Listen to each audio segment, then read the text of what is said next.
அரியமேய விண்ணகரம். அரியமேய விண்ணகரத்துல குடமாடு கூத்தன் அப்படின்னு பேரு பெருமாளுக்கு சதுர்புஜ கோபாலனா காட்சி கொடுக்கிறார்.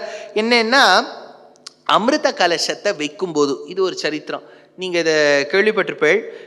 என்னன்னா கத்ரு வினதா, அதாவது பெருமாள் அந்த குடத்தை வைத்து கூத்தாடினான். எப்போது கூத்தாடினான்?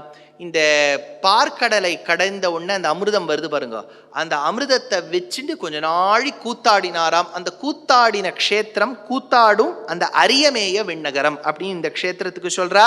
இந்த இடத்துல தான் உத்தங்கருக்கு பெருமாள் காட்சி கொடுத்தார். இந்த உத்தங்கருக்கு ஒரு சரித்திரம் உண்டு. அதாவது மகாபாரத போரெல்லாம் முடிந்து விட்டு பெருமாள் ஏதோ நடந்து போயிட்டு இருக்கார். அப்போ இந்த உத்தங்கருங்கிற மகரிஷி தடுத்தார். சுவாமி நில்லும், எப்படி போச்சு யுத்தம்? இல்லை, யுத்தமெல்லாம் நன்னா முடிஞ்சு கொடுத்து தர்ம சம்ஸ்தாபனமெல்லாம் எடுத்து. சரி, இந்த யுத்தம் எல்லாம் முடிஞ்சு கொடுத்து தர்ம சம்ஸ்தாபனமாச்சே, இந்த யுத்தம் ஏன் நடந்தது? யூ இந்த கௌரவாள்லாம் ரொம்ப அபச்சாரப்பட்டுட்டா, பாண்டவாள்லாம் பாவம் அதனால ஆச்சு.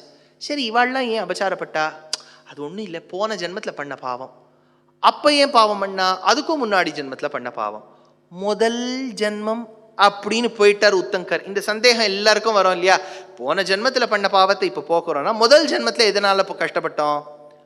இது எங்க போறார் அப்படி இந்த உத்தங்கருங்கிறது கிருஷ்ணருக்கு புரிஞ்சுடுத்து. நீ பார்த்ததே எப்பேற்பட்ட பாக்கியம் தெரியுமா, நீ ரொம்ப உத்தமர்னு எனக்கு தெரியும், எனக்கு கொஞ்சம் நாழியாயிடுத்து, நான் அப்புறம் உங்க கேள்விக்கு அப்புறம் சாவகாசமா பதில் சொல்றேன்னு கிளம்பி போயிட்டேன். உத்தங்கருடைய பிரஷ்னத்துக்கு உத்திரம் கிடையாது.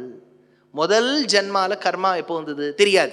அதனால் கிருஷ்ணர் சாமர்த்தியமாக எனக்கு கொஞ்சம் நாழிகை எடுத்துன்னு சொல்லிட்டு போயிட்டார். அந்த உத்தங்கர் பிரார்த்தனை பண்ணாராம், வைகுண்டநாதனா உன்னை நான் சேவிக்க மாட்டேனா? அதனால மறுபடியும் பெருமாள் அரியமேய விண்ணகரத்துக்கு வர சொல்லி உத்தங்கருக்கு காட்சி கொடுத்த இடம் ஆழ்வார் எடுக்கிறார்.